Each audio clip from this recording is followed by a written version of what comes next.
2025 সালের এইচএসসি পরীক্ষার্থীরা আসসালামু আলাইকুম।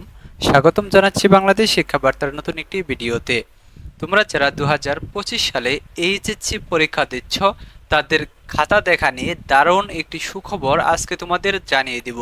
তো তোমাদের খাতা অলরেডি কিন্তু দেখা শুরু হয়ে গেছে। তো তোমাদের খাতাটা আসলে কিভাবে দেখা হচ্ছে বা তোমাদের খাতাগুলো কিভাবে দেখা হচ্ছে, কিভাবে নাম্বার দিচ্ছে শিক্ষকেরা, সেই বিষয়টি আজকের এই ভিডিওতে তোমাদের মাঝে তুলে ধরবো।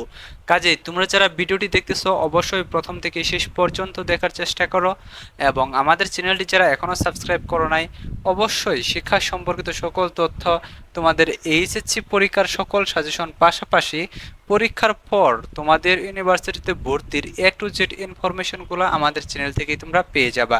কাজেই অবশ্যই আমাদের চ্যানেলটি সাবস্ক্রাইব করে রাখো এবং পাশে থাকা বেল আইকনটি বাজিয়ে দিয়ে রাখো, যাতে নতুন ভিডিও আপলোড করার সাথে সাথেই সেটি তোমাদের নোটিফিকেশনে চলে যায় এবং তোমরা সাথে সাথেই দেখে নিতে পারো। সো আসো আমরা মূল বিষয়ে চলে আসি। দেখো তোমাদের এইচএসসি যে পরীক্ষা কয়টা হয়েছে, সেই পরীক্ষা কয়টার প্রথম দিকের যে পরীক্ষাগুলা, অর্থাৎ বাংলা প্রথম পত্র, দ্বিতীয় পত্র, ইংরেজি প্রথম পত্র, দ্বিতীয় পত্র, এই খাতাগুলা অলরেডি কিন্তু শিক্ষা বোর্ডে চলে গিয়েছে এবং শিক্ষা বোর্ড থেকে এই খাতাগুলা খুব দ্রুত শিক্ষকদের কাছে পাঠিয়ে দেওয়া হয়েছে। এটার কারণ হচ্ছে যে এত দ্রুত শিক্ষা বোর্ডে জমা নেওয়া বা এত দ্রুত পাঠিয়ে দেওয়ার কারণ কি? এটার কারণ হচ্ছে যে তোমাদের পরীক্ষা শেষ হওয়ার ঠিক 2 মাসের মধ্যেই কিন্তু রেজাল্ট প্রকাশ করার নিয়ম।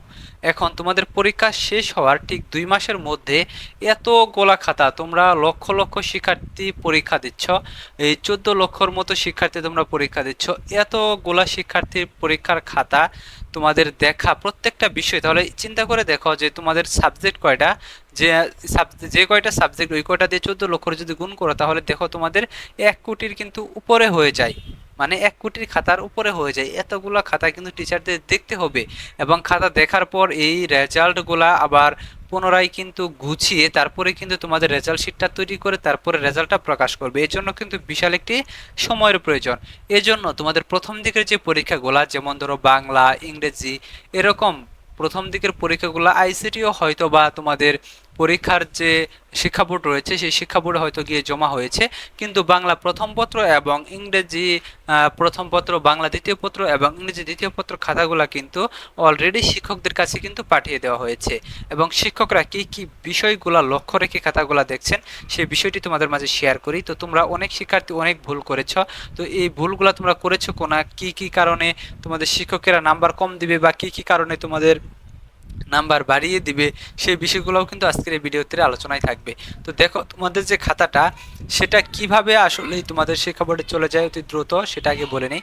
তোমাদের এই যে পরীক্ষার প্রশ্ন, যেটা পরীক্ষার প্রশ্নটা কিন্তু তোমাদের থানায় এসে কিন্তু জমা হয় এবং থানায় কিন্তু একটি সুরক্ষিত ট্রেজারি রয়েছে, সেখানে কিন্তু এই প্রশ্ন জমা থাকে এবং উত্তরপত্র সহ জমা থাকে।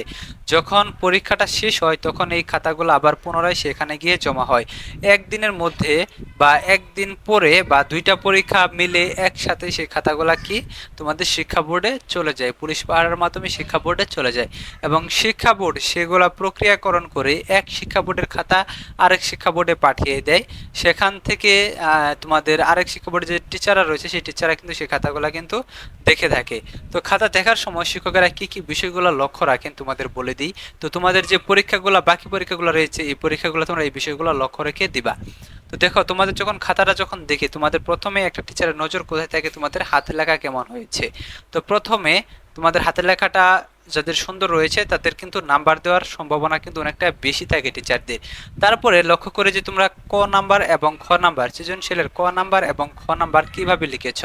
তো তোমাদের সৃজনশীল ক নাম্বার এবং খ নাম্বারটা যদি তোমরা সঠিকভাবে লিখতে পারো তাহলে তোমাদের গ নাম্বার এবং ঘ নাম্বারের নাম্বার বেশি কিন্তু এমনিতেই কিন্তু টিচাররা দিয়ে দেয়। তো কিভাবে তোমাদের টিচাররা বেশি নাম্বার দিয়ে দেয় সেটা তোমাদের বলি। তো ক নাম্বার এবং খ নাম্বার যখন তুমি সঠিকভাবে লিখেছ, তোমার হাতের লেখা মোটামুটি ভালো, তখন টিচার গেস করে যে তুমি গ নাম্বার এবং ঘ নাম্বারও লিখতে পেরেছো এবং কতটুকু লিখেছো, তুমি 1 পৃষ্ঠা লিখেছো নাকি 1.5 পৃষ্ঠা লিখেছো নাকি 2 পৃষ্ঠা লিখেছো, এটার উপর ভিত্তি করে তোমার শিক্ষক কিন্তু তোমার রেজাল্টটা, তোমার যে নাম্বারটা সেই নাম্বারটা কিন্তু দিয়ে থাকে। তো নর্মালি মনে করো যে তুমি ক নাম্বার এবং খ নাম্বার দুইটা মিলে 3 নাম্বার পেয়েছো। তারপরে গ নাম্বারে তোমাকে 3-এর মধ্যে 2 দেওয়া হলো এবং ঘ নাম্বারে তোমাকে 4-এর মধ্যে 3 দেওয়া হলো। তাহলে তুমি নাম্বার পেয়ে যাচ্ছ একটা সৃজনশীলে 8 নাম্বার। এইভাবে যদি প্রত্যেকটা সৃজনশীলে নাম্বার পাও তাহলে হিসাব করে দেখো তোমাদের এ প্লাস ঠেকাই কি। তো তোমাদের এমসিকিউ এর যে অবস্থা সেটা তো তোমরা জানোই। তার আগে বলি যে তোমাদের এই যে এসএসসিতে তোমরা যে টেনশনে ছিলা সেই টেনশনটা কিন্তু ইন্টারমিডিয়েটে তোমাদের নেই। কারণ হচ্ছে তোমাদের প্রথম পত্র এবং দ্বিতীয় পত্র দুইটা মিলে তোমাদের পাস দেওয়া হবে। সেক্ষেত্রে তোমাদের যেহেতু গ্রুপ ভিত্তিক সাবজেক্টগুলো প্রথম পত্র এবং দ্বিতীয় পত্র রয়েছে শুধুমাত্র আইসিটি ব্যতীত, সেহেতু তোমাদের পাস করার সম্ভাবনা অনেক অনেক বেশি, কিন্তু আইসিটিতে ফেল করার সম্ভাবনা বেশি। কারণ আইসিটিতে পত্র একটাই এবং আইসিটিতে বিশাল সংখ্যক শিক্ষার্থীরা কিন্তু প্রত্যেক বছরই ফেল করে। এই বিষয়টি কিন্তু তোমাদের অবশ্যই খেয়াল রাখতে হবে। আইসিটি পরীক্ষা যেহেতু তোমাদের শেষ হয়েছে, পরীক্ষা কেমন হয়েছে তোমরা অবশ্যই কমেন্ট করে জানাবা। তো দেখো তোমাদের যেহেতু বাংলা প্রথম পত্রে ধরো তোমরা নাম্বার পেয়েছ, ধরো এমসিকিউতে পাস করেছো দুইটাতেই, পাস করার পর তোমরা নাম্বার পেয়েছ, ধরো বাংলা প্রথম পত্রে পেয়েছো 25 আর বাংলা দ্বিতীয় পত্রে পেয়েছো তোমরা 40 নাম্বার, বা ধরো তোমরা 42 নাম্বার বা 45 নাম্বার, ধরো 45 নাম্বার পেয়েছো, তাহলে তোমাদের 25 নাম্বার আর 45 নাম্বার মিলে তোমাদের কত হচ্ছে তাহলে 70 নাম্বার। তোমাদের 66 নাম্বারে হচ্ছে দুইটা মিলে পাস, 33 দুগুণে 66 নাম্বার, তাহলে এখানে তুমি পাচ্ছ 70 নাম্বার। তাহলে দুইটা মিলে করে কিন্তু তোমার রেজাল্টটা পাস চলে আসবে। এটা তোমরা অনেক শিক্ষার্থীরা জানো, আবার অনেক শিক্ষার্থীরা জানো না, বিষয়টি তোমাদের বলে দিলাম। তো আইসিটি ব্যতীত সকল সাবজেক্টে কিন্তু এরকম হবে, তোমাদের ইংরেজিতেও হবে। আরেকটা গুরুত্বপূর্ণ পয়েন্ট হচ্ছে তোমরা অনেকেই দেখা যায় যে খাতায় কাটাকাটি করেছো, তো কাটাকাটি করলে কিন্তু শিক্ষকদের মন কিন্তু সেখানে কিন্তু তেমন একটা ভালো থাকে না। তো শিক্ষকেরা কি করে, তোমাদের যদি কাটাকাটি হয়ে থাকে বেশি, সেখানে শিক্ষকেরা তোমাদের পরেও দেখে না, কি করে তোমাদের খুব তাড়াতাড়ি সেখানে মানে দুইটা টিক দিয়ে কি করে 1 নাম্বার দিয়ে দেয়। এবং তোমরা যদি কাটাকাটি না করে যদি সুন্দরভাবে লিখে থাকো, সেখানে কিন্তু টিচার কিন্তু তোমাদের যদি 3 নাম্বার থাকে, যেমন গ নাম্বার 3 নাম্বার থেকে সেখানে 2 নাম্বার দিয়ে দেয়, 4 নাম্বারের প্রশ্ন সেখানে তোমাদের 3 নাম্বার দিয়ে দেয়। অনেক সময় টিচারের যদি বেশি ভালো লাগে 4 নাম্বারই দিয়ে দেয়। এই বিষয়টি তোমাদের খেয়াল রাখতে হবে। আরেকটা বিষয় হচ্ছে যে তোমাদের অনেকেরই ওয়ার্ড ভুল হয়েছে, তোমাদের এটা কিন্তু বারবার বলে দিয়েছি এর আগে যে তোমরা কি করবা, রিভিশন দিবা। কারণ তোমাদের যদি একটা শব্দ যদি ভুল যায়, একটা শব্দ, দুইটা শব্দ, তিনটা শব্দ যখন ভুল যাবে একসাথে, তখন তোমাদের একটা নাম্বার কিন্তু কেটে নেওয়া হবে এই শব্দ ভুল হওয়ার কারণে। কাজে এই বিষয়গুলো তোমাদের অবশ্যই খেয়াল রেখে বাকি পরীক্ষাগুলো তোমরা দিবা, কারণ তোমাদের এই নাম্বারগুলো তা না হলে কেটে নিবে। আর তোমাদের যে এমসিকিউ খাতাটা রয়েছে সেই এমসিকিউ খাতাটা কিন্তু তোমাদের টিচাররা দেখে না, এমসিকিউ খাতাটা তোমাদের ওএমআর মেশিনের মাধ্যমে দেখা হয় এবং দুইটা এমসিকিউতে কিন্তু তোমাকে পাস করতে হবে এবং এমসিকিউ এবং সিকিউ অংশে তোমাদের আলাদাভাবে পাস করতে হবে।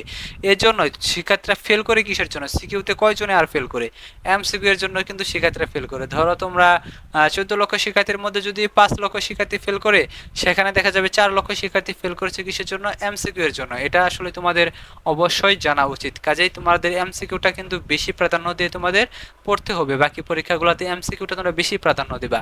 তো এইভাবেই কিন্তু তোমাদের খাতাগুলো কিন্তু দেখা হয় এবং খাতা দেখা নিয়ে আরো আপডেট ভিডিও সামনে আসবে, কিভাবে খাতা দেখছে টিচাররা সেগুলো কিন্তু তোমাদের দেখিয়ে দিব। তোমাদের এমসিকিউ খাতাটা কিভাবে দেখা হচ্ছে সেটাও তোমাদের দেখিয়ে দিব।